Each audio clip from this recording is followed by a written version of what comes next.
Faster than a speeding bullet, more powerful than a locomotive, able to leap tall buildings in a single bound.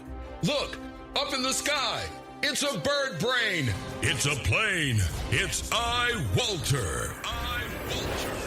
Yes, it's iWalter, strange visitor from another planet who came to Earth with powers and abilities far beyond those of mortal men. iWalter, who can change the course of mighty rivers, bend ears with his annoying voice, and who disguised as Walter Interranti, mild-mannered janitor for a great metropolitan newspaper, fights a never-ending battle for truth, nonsense, and the American way. And now, another exciting episode in the adventures of iWalter. Hey everyone, this is Walter from iWalter. I'm going to do something completely different that I've never done before. I am actually not just going to record on video, but I'm also going to record on Audacity at the exact same time. It's iWalter. Yeah, I'm using my hands. I'm Italian. What do you expect? So this is a little bit different. My friend Matt says, is this really going to get you any more hits? I don't know. I don't get many hits anyway. I got a bottle of water instead of soda and iced tea. This is going to be different. I have the fan off, so it's going to get really hot. I have a fan behind me, by the way. You can't see it.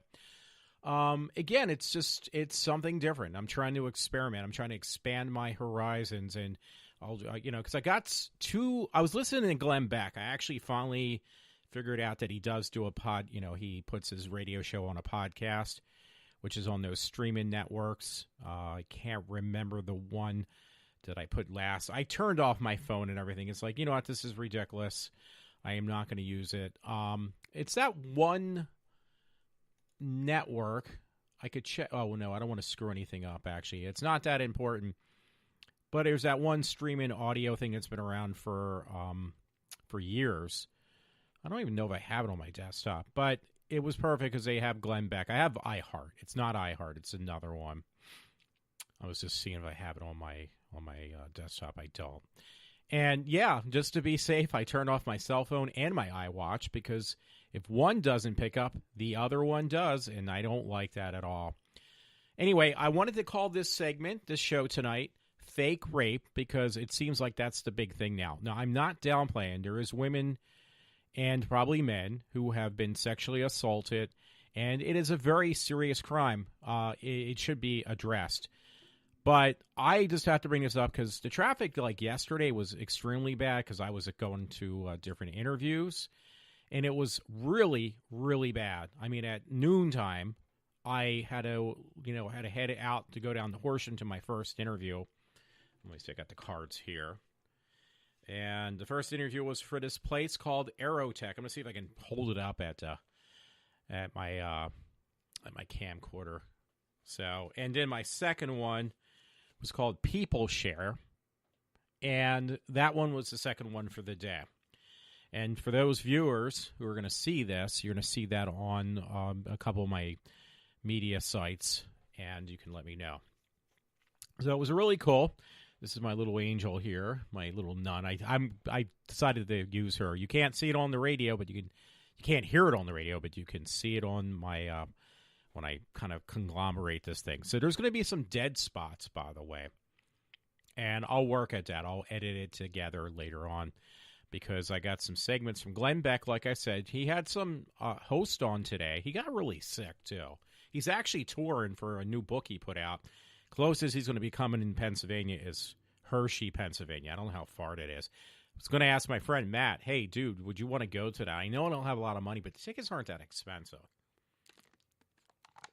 And Matt, you were the first person to actually take me to a celebrity talk show host for conservative radio years ago, and that was Glen Beck, and it was really cool. And so it would be kind of interesting to do it once again if I had the money, depending on if I'm actually going to start my a job somewhere. I actually applied for a lot of jobs. One was called Abercrombie, and I did not hear back from them. I don't think I will. The other one was for they call them contractors now, but they're really not contractors. They're temp agencies. They just give it a different name. And I went for one that would have been just packing boxes. Basically, believe it or not, it's, when you're at high schools, it's a high school up in Lansdale from where I live. And basically the girl said, "Oh, it pays $11 an hour," which at this point I'll take anything. I have bills I still are going to have coming through. I'm used to making almost 3 times. Well, I actually more than 3 times that amount, but that's fine. I don't care. I need money. So anyway, yeah. What was I going to say? Yeah, it would be just packing trinkets in boxes for these kids sell magazines, and they win like prizes for selling the most magazines at like I forget the name of that school, North Penn. Well, we're gonna pack the boxes of their gifts, so it's like, you know what, I will do it. I'll probably end up stealing some of the toys. I'm kidding. I shouldn't say that word steal because then people get all panicky. So, and it was like, okay, I told the girl, I'm glad I did this now. She said it won't start for 2 weeks and it'll run till somewhere in December. It was like, hey, if nothing else comes through, I'll definitely take it. Just keep me in mind. And she said, yeah. And I told her I had another job that paid a little bit more money. So it was a little bit less than half of what I make now, but still that's better. And it was a company that packs pills for pharmacies. They repackage them. And it was over in Audubon. So that's like, hey, that's right down the street. I could probably get out of bed like the last second, go to work, and they have a first and second shift. They pay $14.25 for second, and they offered overtime. And it was like, I don't know the name of the place for either one of these things people I'd be working for, but I definitely called both of them back, and I told them, hey, I'm definitely interested. If one doesn't come through, I just want to let you know. Please keep me in mind for either or out of the 2 jobs. Now, there was a third place that called me or emailed me last night, so I called them. It was for another job that was kind of far. I can't remember where. I just knew it was far, for $11 an hour. And it was like I called them back out of good faith because I get irritated when people never respond back, and especially professionals who claim they're going to call you back and they never do. They just totally forget about it. It's like, you know, it's like when you, one of those situations when you try to call a girl you want to date and then they don't like you, so they don't call you back. Well, I hate to say it, it's the same type of behavior I get from company people. And because generally most of them are females that I have to deal with. And it's like, I'm not asking you to date me. I'm asking you to get me a job so I can, get off of unemployment. And you're not helping the situation when you just ignore me. So it's really irritating. So this other place, again, it's not important what the name was. I called them back. The woman who actually emailed me picked up the phone. I said, hey, you just emailed me. I want to get back to you. I appreciate you keeping me in mind for this. It was like an IT position, but it was data entry. And I said, I really appreciate it. Fortunately, it only pays $11 an hour. But at this point in time, I am waiting for 2 other jobs. But, I definitely like the fact that you reach out to me. So that's a number one to me. And out of respect, I called back and say, I appreciate you keeping me in mind. Because I've been applying for every single job under the sun. I'm taking a swallow for those people who can't see it. So anyway, yesterday was just a circus around here because I didn't think about it. And it's bad all the time anymore. My one friend doesn't want to believe this. He doesn't even want to swallow the fact that we're getting people in from different states. And unfortunately, they're blue states that we're getting this group of people coming in from these blue states that are just going to terrorize Pennsylvania now and just vote Democrat. That's why I'm saying that because, we are like borderline red state, blue state, give or take. I mean, the fact that we hired, well, it's the same thing. We elected a Republican president in so many words or less, not a true Republican, but, he did run as a Republican. That it's kind of interesting because normally it's always Democrats that get elected, and even Pennsylvania. So we go back and forth. Mostly it swings towards to the left, more towards being Democrat that they vote for a lot of times because people like all their welfare and their benefits. That's just me speaking. I'm not saying that's true. I'm just saying that. So Matt, don't get your panties in a bunch over that.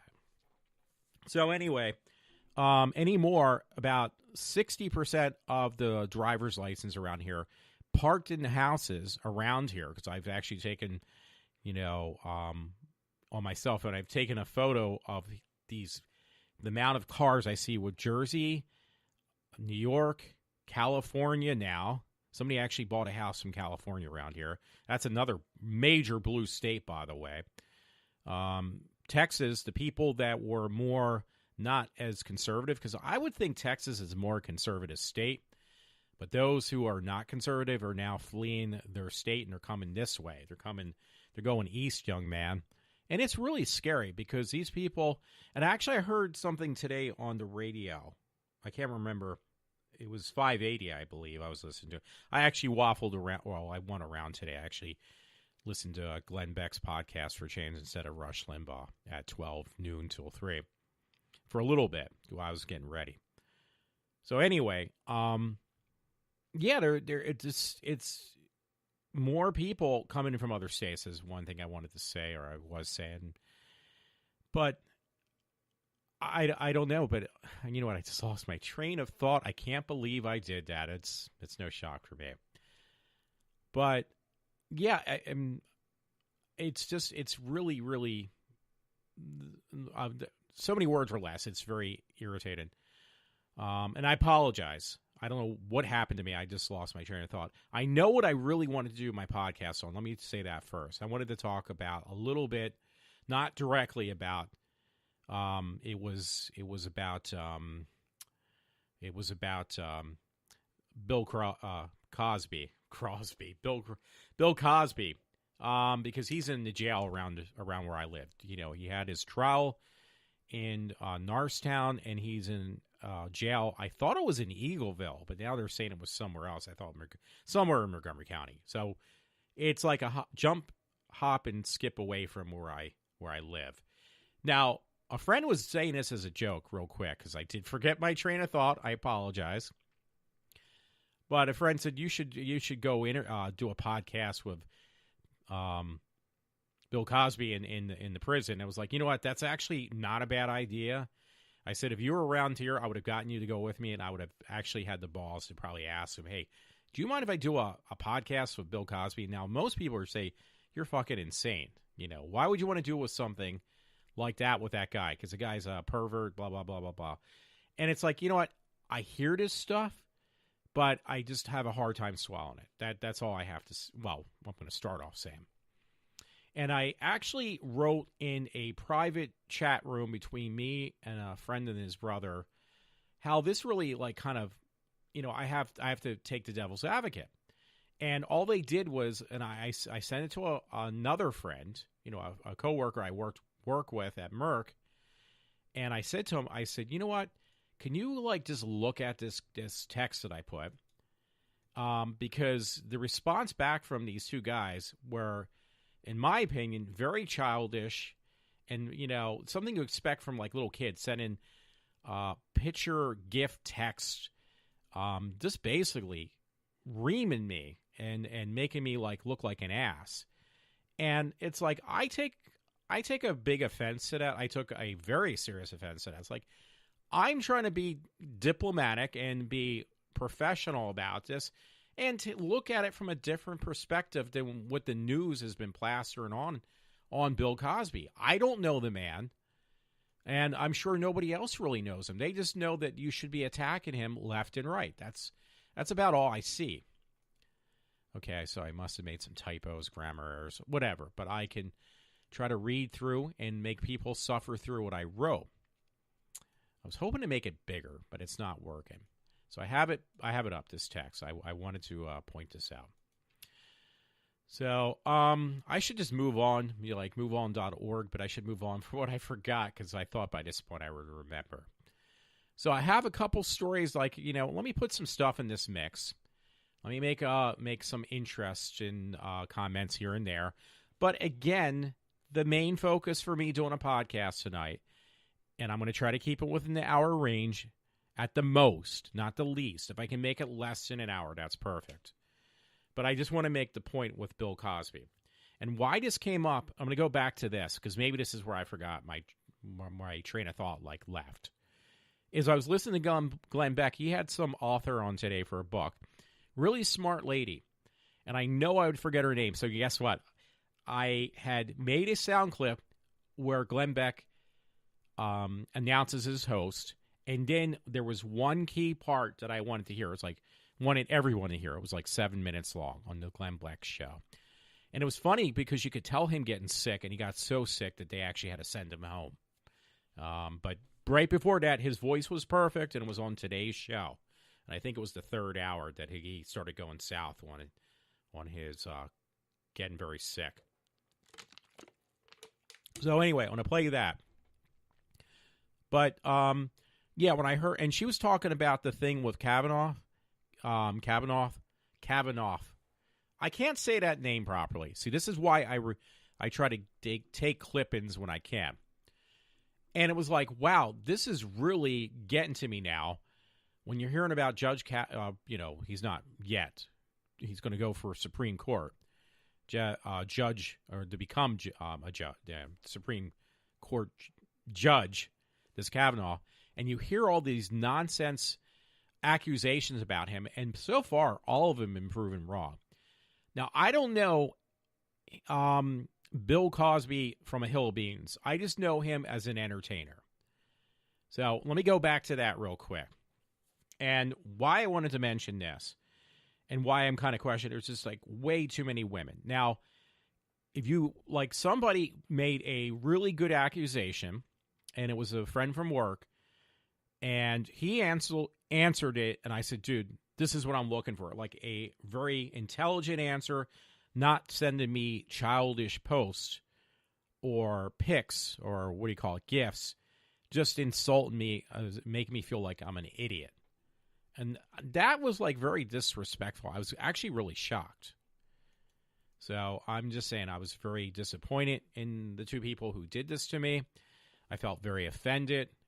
I'll probably get picked on if they would actually listen to this. I don't think they do, so I'm pretty safe. I generally have no listeners, so it's not a big deal. So anyway, I wrote first off. Well, actually, I should say why I came up with this speculation. I'm hearing all this stuff about Kavanaugh, and is it Kavanaugh? It's not with an F. It's Kavanaugh, something like that.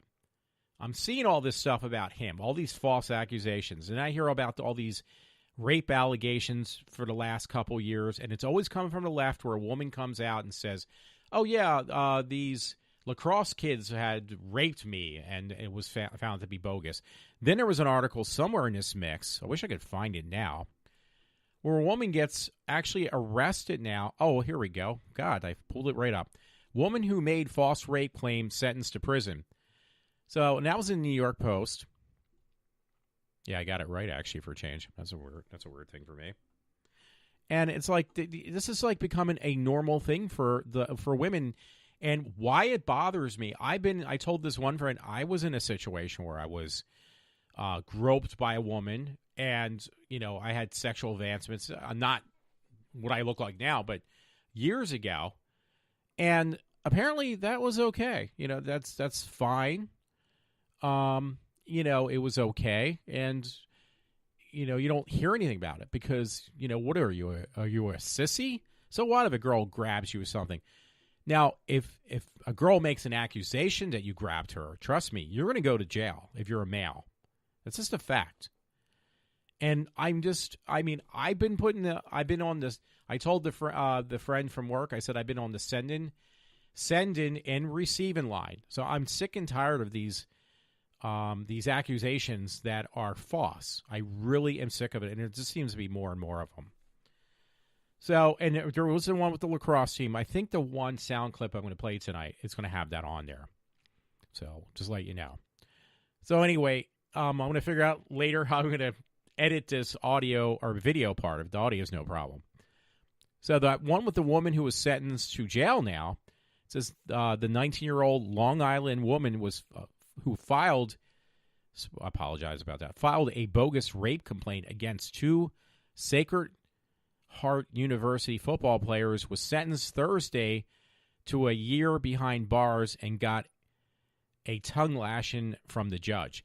So I hate to tell you, that same offense, if it was coming from a guy, would spend more. He would probably spend like 10 years in jail. I hate to tell you.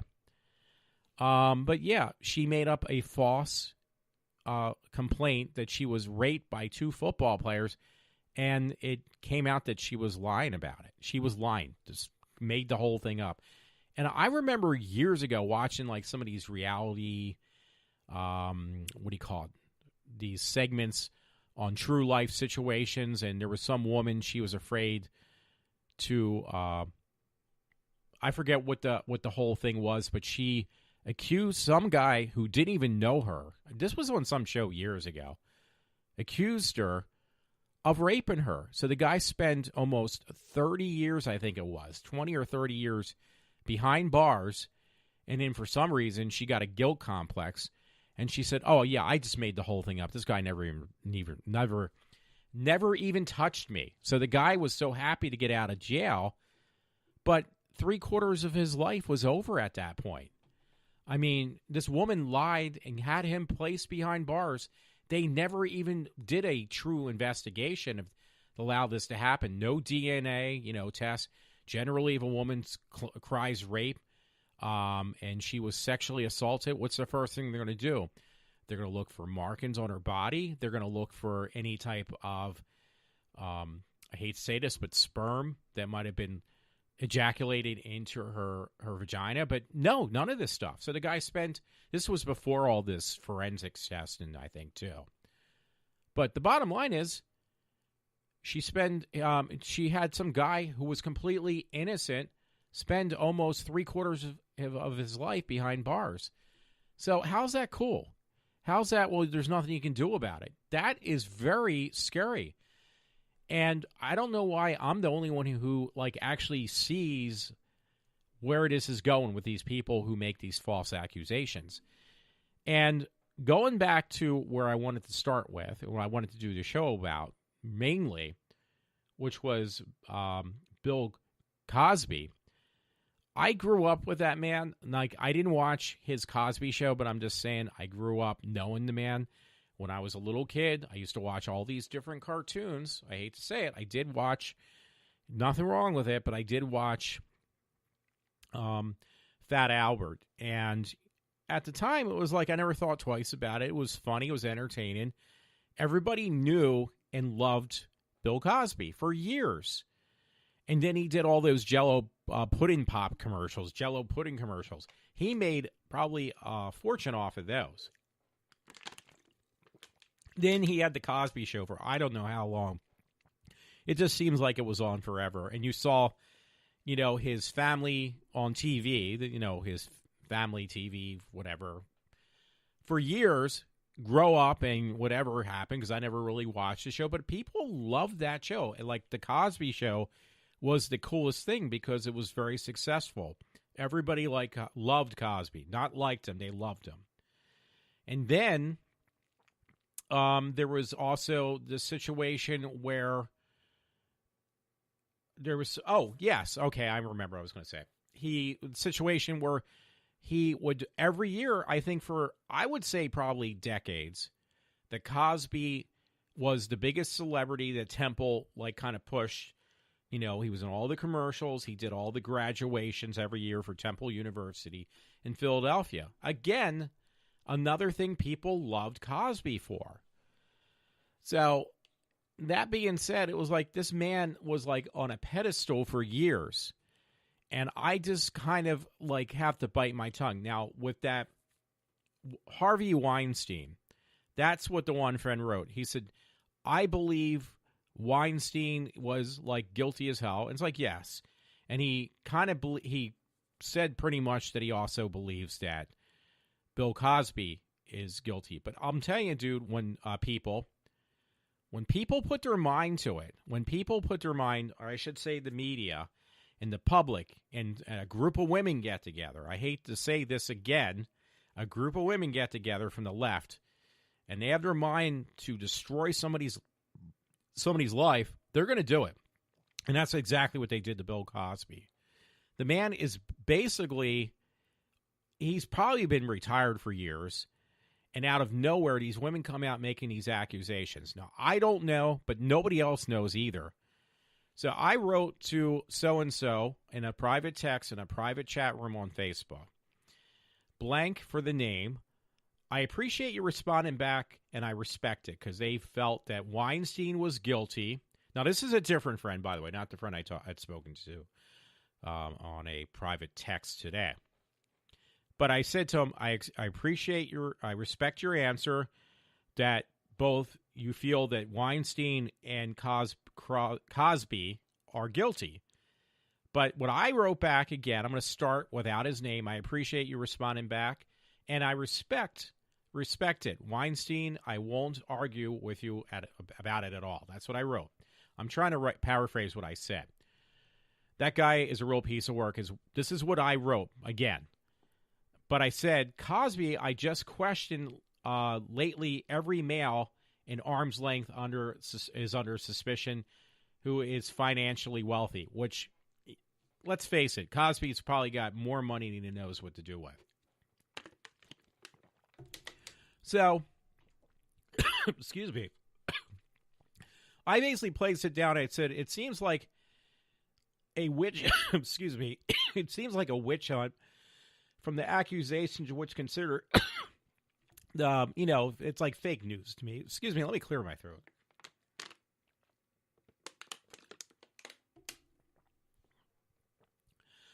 This is not going to happen anytime soon, obviously. But I just wrote him, I said, Cosby, I just question the fact if he's actually guilty. Because everybody in arm's length, it seems like the liberal, how did I put it? That anybody with money is under suspicion if you're a male. It doesn't matter what race or creed you are. It just matters that you're a guy. And I said, it seems like a witch hunt. The accusers, which consider the fake liberal media and combined with the fake liberal media, seem to be ganging up on any male at this point. So I made the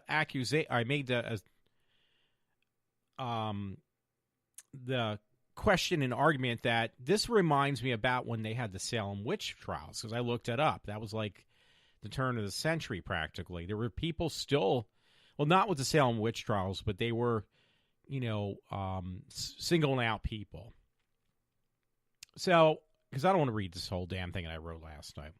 But the bottom line is, I feel like some of these women are real gold diggers. I'm going to get I'm going to get in trouble for saying that. But yeah, I said, I basically put that some of these women are, again, gold diggers, I feel, and have no scruples. And I said, my fear is when the media whores, not whores, but the media whores, these people are just trying to make a name for themselves that are newscasters, when are they going to stop victimizing the wrong people? Because what it does, it offsets the people who are real victims. Nobody's going to want to hear it. That's what I basically put. And I put that the culture is thriving on these accusations. So it reminds me back, when you watch these old movies, because I wasn't alive back then, when, you had the Roman Empire and they had those arenas and they threw slaves into a pit with lions, or they had people duking it out, in my words. Or you had these Salem witch trials where, oh, this woman's a witch, so we got to dunk her and see if she floats, or we're going to burn her and see if she survives. I mean, it's nonsense like that that's in the 21st century is happening all over again. I thought this was behind us in our history, but it's not. It's alive and kicking once again. And it all stirred up more so with the 8 years we had Obama in office. That's when it was the worst. This victimization. Let's pull out the people who we think are witches, the Salem witch trials. Let's get the public execution. That was the one, believe it or not, I did not notice. It was not until, I think, the 1920s or 30s that was the very last time you saw a public execution. It was something like that. Because I looked all this stuff up last night. I wrote this in what I wrote in a private message on Facebook.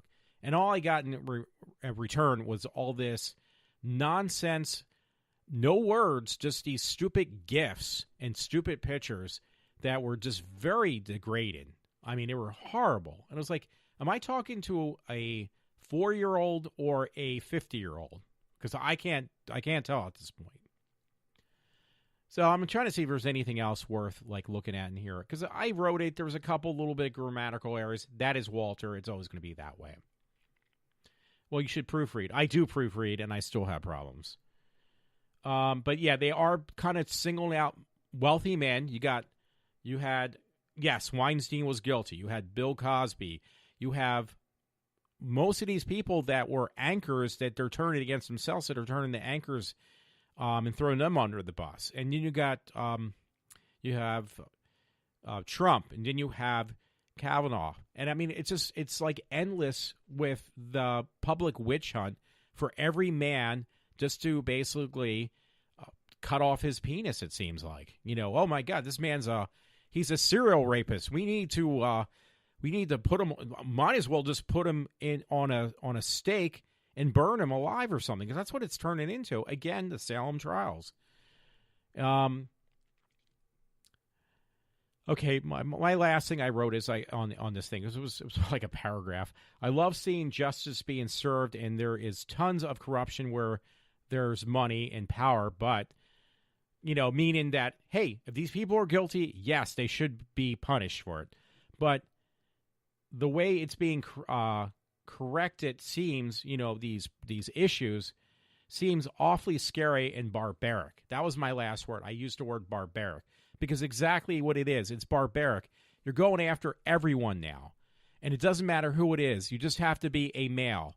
And when it's females, nothing is done about it. If a female's doing any sexual, perverse or deviant act, nothing's done about it. It becomes like, well, that's because they've been repressed for so long. And I'm sick of that, too. Oh, well, this person's been repressed for over 200 years. Oh, this person has never been treated right. They've been always treated like second-class citizens. Okay, well, that was in the 20th century. We now live in the 21st century. When are people going to realize we are no longer in the 20th century or in the 21st century? We're not in the 19th century. We're not in the 18th century. We're not even in the turn of the birth of Lord Jesus Christ. We are beyond that point. And people need to realize this and start to wise up, start to act like mature adults, stop acting like little children. So that's the part that really gets under my skin. So right now, I'm going to play the first thing, the intro that Glen Beck introduces his host, the third hour today. And I'm going to do that now, so I hope you enjoy this, because I think I will. Are excited to have Mona Sharon, syndicated columnist and senior fellow at the Ethics and Public Policy Center, joining us. Mona, welcome to the Glen Beck program. Okay, I just want to let you know the reason I did that, because I know I'd mess up the name, so it was Mona, but, make sure it was said properly. That was on Glen Beck. Now, here's the main part I want you to listen to right this moment. What the left has done regarding Kavanaugh is just assume that he's guilty based on allegations alone, without evidence. I mean, without more evidence, let's put it that way. Yeah, and they seem to be rationalizing it in that this is not a criminal trial, so there's no presumption of innocence. Well, that I don't buy into that, because you can't just change every rule because it's not a criminal hearing. No, in fact, let's bear in mind that what we're saying then, if you say, well, it's not a criminal trial, it's just a job interview, and therefore, you can engage in full-bore character assassination and pay no price for it. Is that the kind of society we want to live in, where a mere accusation unsupported by convincing evidence will be enough to completely destroy a person's reputation? I mean, people used to fight duels over their reputations. Reputation is still an incredibly important thing. I mean, imagine if you've spent a lifetime, trying to live an upright life, and people regard you with respect. And in the Kavanaugh's case, you're a federal judge, and suddenly the whole world thinks of you as a would-be rapist. Yeah, I mean, it's just it will destroy his life. It's despicable. And the sad fact of this Me Too hysteria, and nobody wants women to be abused or harassed or mistreated in any way. But on the other hand, you can't just start destroying everybody in their career just on an allegation, right? And we're into dangerous territory here. Correct. And you know what? First of all, so what a lot of the feminists and the Democrats are saying is we have to believe women because in the past women were not believed. Well, it's a little more complicated than that. I mean, yes, it is true that that in the past sometimes women perhaps were not believed, but first of all. We do know that false accusations of rape have been made by women. Women do sometimes lie about rape and with terrible consequences, right? I mean, if you remember the Tawana Brawley episode a few years back, which brought Reverend Al Sharpton to fame, what did he do? He presented this teenage girl who claimed that she had been raped and abused by 4 New York City cops. And that turned out not to be true. There have been many, many cases where women have alleged things that haven't been true. The other instance that comes to mind more recently was a rape on campus, the Rolling Stone story, in which a student alleged that she had been gang raped at a fraternity at the University of Virginia. And you know, everybody's stereotypes were rolled out. They said, oh, these frat boys, you know, that's just the kind of thing one would expect from them. The same sort of thing happened at Duke, where an exotic dancer or a stripper or whatever claimed that the lacrosse team had raped her. So it's not unheard of for women to make false accusations. That's the first thing we have to understand. And the consequence of a rape conviction or a sexual assault conviction or even a belief that somebody committed that crime are so severe that, of course, we should guard against, flimsy or unproven accusations because the consequences are so dire for the person who is accused. But the other thing we have to realize as grown-ups is, look, in most instances of sexual assault, there are only 2 witnesses. It does not happen, for the most part, in a public place, and because of that, of course, it is hard to parse what really happened. It is he said, she said, and so we do look for other forms of corroboration, and those include whether the woman sought medical care right away, did she tell other people at the time, did anybody see them together, and so on, and then also you look for patterns of behavior. So in the Me Too movement, which I've been broadly supportive of, I think that men who abuse women should be held to account and they should be shamed and punished. Mm-hmm. But what's notable in the most high-profile cases that we've seen over the past year or so is that there are patterns of behavior. That these men, when they behave this way toward women, it's not just one woman, it's a whole bunch of women who come forward and say, yes, me too.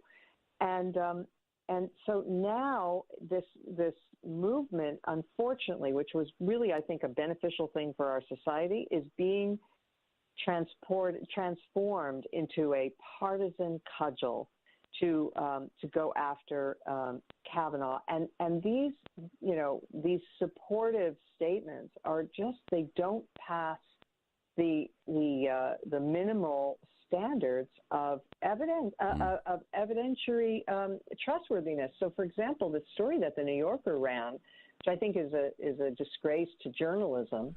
The woman in question there was remembering something that happened more than 30 years ago, and was saying that she herself, the person making this accusation, was so unsure of whether it had been Kavanaugh or not that she had to wait 6 days and consult her memories and consult her lawyer before she could come forward and say to the New Yorker, yeah, I think it was him. Yeah, the last 35 years weren't sufficient to consult her memories. Yeah. But the 6 days were. Those were really helpful. All right. So, yeah, that was a lot of information to take in, but the woman who had mentioned this, she has a book that came out or is coming out. You can buy it on Amazon. Let's see if I have it. I have it posted. Let's go look for the name again. segments in my mix of stuff. So, well, actually not my mix of stuff, but I thought it was on my Facebook page. So, yeah, you can find the book. Oh. I apologize. I can't find it. I thought you know what? Sometimes I link things to my Facebook page and then it just kind of disappears. Especially depending if it's like ultra conservative. Yeah, it's gonna be gone because I do distinctly remember putting this up. So, you heard the name at the beginning of this segment of before I played those two clips, and I did give the name of the woman's book, and for some reason it's not there. So. It's kind of weird. I don't know why they do stuff like this. So anyway, I'm going to go through a couple of these stories, at least a couple of these stories now. But yeah, this segment that I just played for you, just to let you know, was the exact same thing that kind of got me like, you know what? I'm going to do a podcast tonight. And that was the reason. That was one of the things I did want to point out. I'm trying to look because I did add it to my Amazon book page. Oh, okay. Well, actually, no, it's not okay. Because actually, Glen Beck has a book coming out, too, called Outrage, and he's doing a tour. I mentioned at the beginning of the show. But I did plug, on my Facebook page, the woman who was his host today. And that book is nowhere to be found on the page where I originally had, posted it. Like, oh, wow, this is really cool. So I don't know what happened. It actually just kind of went poof off my webpage. Maybe somebody got, offended by it, and they had it removed, so I'm going to have to relook for that name of that book. So anyway, let me move on, because I have a hard time doing that. I'm going to go through these stories, and it will be the end of iWalter once again, and I got 20 minutes to do this in. I think I can get this done in a nice tidy manner. It's not the right terminology, but I think you know what I mean. Matt always jokes about that. Like, you assume somebody else knows what you're thinking, and they really don't. So tough cookies for you people. So I was looking for some stories to put up, and they're always the same. I can't think of how to put it in words properly, but it's always the same group of people or whatever. It's entertaining. But I saw this story that was actually kind of funny. It was very funny. I'm going to try to use a different word. The New York Post, a different story too, not with women being claiming they're rape victims, because there's plenty of those stories up anymore. They're trying to flood, this. People's minds with, well, all men are bad. You want to vote for women and things like that. You want to vote for Democrats because they believe in women's rights. No, they don't. In fact, one of the shows, that's what I remember what I wanted to say. 42 minutes into the show, I actually remember. I was talking about, I heard this on the news, where they were talking about, on the conservative radio station, it's 580 that I listen to from I believe it's Harrisburg. But they were saying, I think it's November 2nd is going to be an important time for people to vote. Now, it's not like you're voting for the president, but it's equally as important because it's other office people in important positions that you need to vote for. That's coming up in November. And they said, it's right around the corner. And if you notice that the increase in the uprise of all these rape victims and how everything's being mistreated, how Trump is such a bad president, that's really they stepped up their game on the left right now, because it's only let me think about this, maybe 7 weeks away, something like that. So now they stepped up their game to make sure that people are aware of, you really want to vote for Democrats. You don't want to vote for those nasty Republicans. And you want to make sure that we get as many Democrats into these office positions so we can go forth and impeach Trump. I mean, I've never seen, again, it goes back to what I said before with, this witch hunt. That's exactly what it is, this witch hunt against males, how they're all sexual predators. This is a buildup.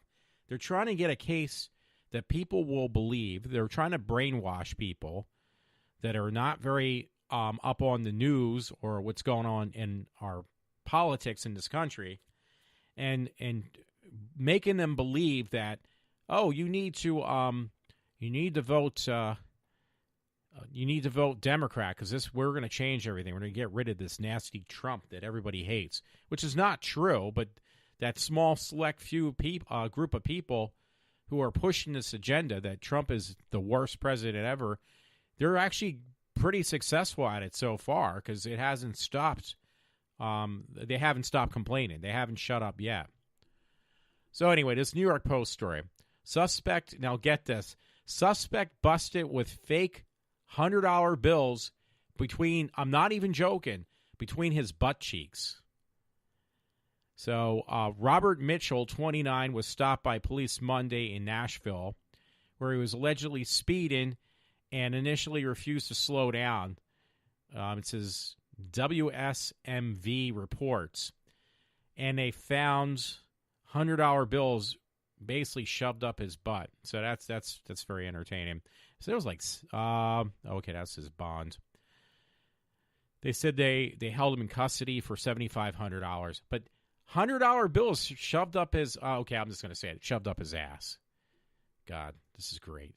Welcome to America. Anyway, my mom was flaking out today. My dad was flaking out. We have this problem in Pennsylvania right now with these things called spotted lanternflies. So I actually found one on our screen of our front door. We have a screen door, and it was like, wow, is this what a lanternfly looks like? Because my father says, oh yeah, we got all these lanternflies around here. I haven't seen one. I don't know what they look like, and they are pretty nifty looking because they have all these multicolors. They're almost like a glorified version of Mothra. And it was like, wow, there's one on the screen. This is really cool. I mean, aren't they harmless? So my parents said, you need to kill that. You got to kill it now. And it was like, why? It's kind of cute looking. So I asked a friend. He says, yeah, you actually are supposed to kill these things because they are not only a nuisance, but they are kind of dangerous. I don't know. I really could care less. Because I don't like spiders, I don't like other things, but lanternflies really don't bother me. But apparently, yeah, if you see a lanternfly, you should, dispose of it, get rid of it. Excuse me. But, yes, kill it. Kill it. Kill it, mother. Kill it. So, yeah, that was kind of funny to me. Okay. Oh, yeah. It's all these stories, and it's gotten worse. This is the thing I think I was trying to start, and again, I forgot this story too. Is we're getting all these people from other states, the red states, that are moving to Norristown, Pennsylvania, to Philadelphia, to Harrisburg, to Reading, and a lot of it is because those areas also are filled with illegal immigrants, which we can't touch because they're all those places in Pennsylvania, they're all considered sanctuary cities, especially Philadelphia if you listen to Glen Beck. So there's been an uprise in criminal acts that are really, really bad.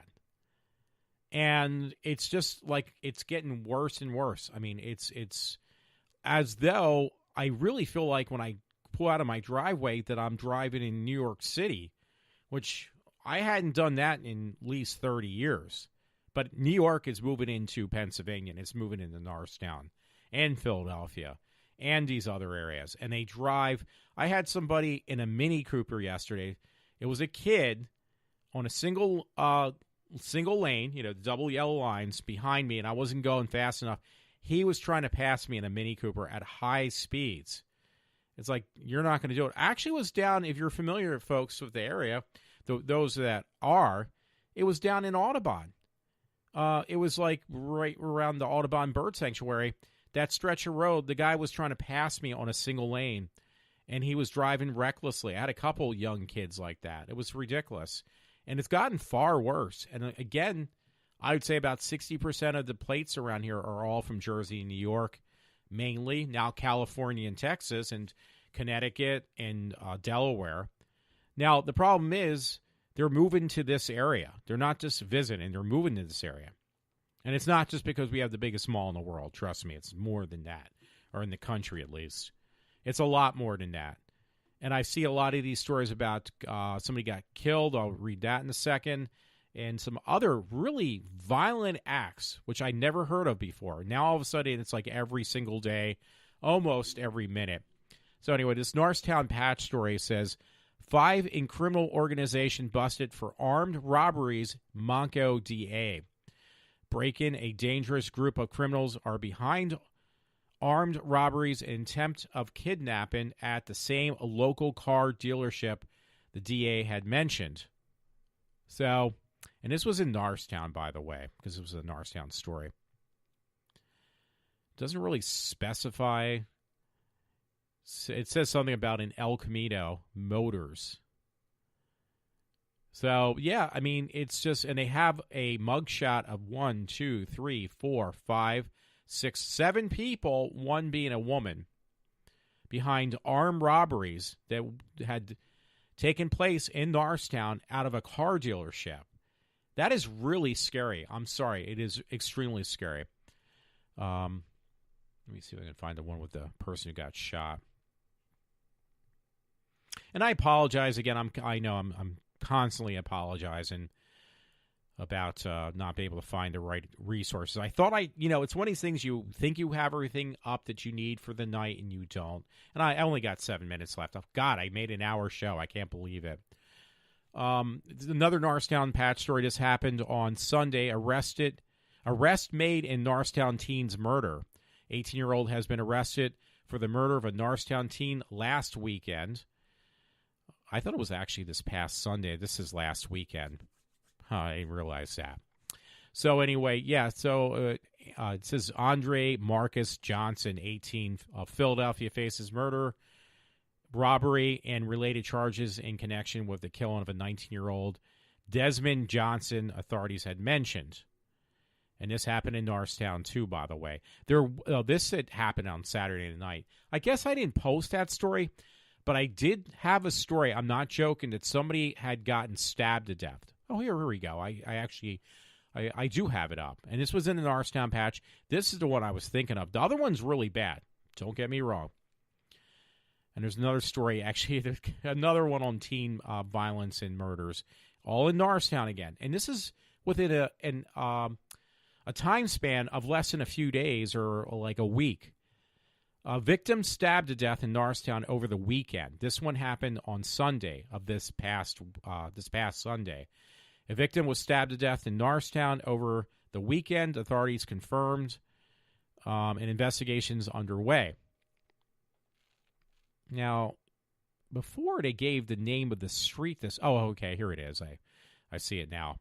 It happened Sunday afternoon, just a couple days ago, 500 block of DeKalb Street near Monco County Courthouse. Person got stabbed to death. I mean, and this wasn't actually broad daylight this time. Somebody got stabbed to death because it said like 5 o'clock in the afternoon. Or, yeah. Somewhere it said that. So take my word for it. How's that? So, I mean, how's this making me feel comfortable about a place that was great years ago is now like not only a sanctuary city, it's just like it is like the slums of Philadelphia have moved up here now. Apologize for using that word, but it does seem that way. Here's a story I don't think I had in my mix, but I'm putting it in now. I don't think I read this. Teenager victim of weekend murder in Norristown identified. Norristown, PA murder investigation has been launched following the slate of a teen in Norristown in this weekend. Did I read this or not? I can't remember. It says Desmond Zare Johnson, 19, has been identified as the victim of the killing. The Montgomery County District Attorney's Office announced on Monday. So I guess the person who did the stabbing was found the next day, which is pretty impressive. It shouldn't have happened at all. I believe this is the same one because this could be a different story. Because there's just so many murders and really dangerous things happen around Trooper in Norristown that you never heard about like 20 years ago, even 10 years ago. Police arrived on 300 block of Carlson Avenue, or Alley, I corrected myself, at around 12:22 a.m. Sunday morning after there was a report of a gunshot in the area. So this is a different one, actually. I didn't know that. So you had a stabbing at 5 o'clock and a gun shooting at around 12:22 a.m., which would be actually, would that be Sunday morning or would that actually be Monday morning? Because it says 12:22 a.m. It's a good question there, Walter. Well, thank you. I thought it was too. So anyway, thank God Walter ran out of stories to botch up. So I'm going to say right now, with 4 minutes to spare, but I'm going to have my little, exit music, that this is Walter from iWalter, and yes, I will be signing off for now. So have a good night, folks, and I hope you enjoyed that.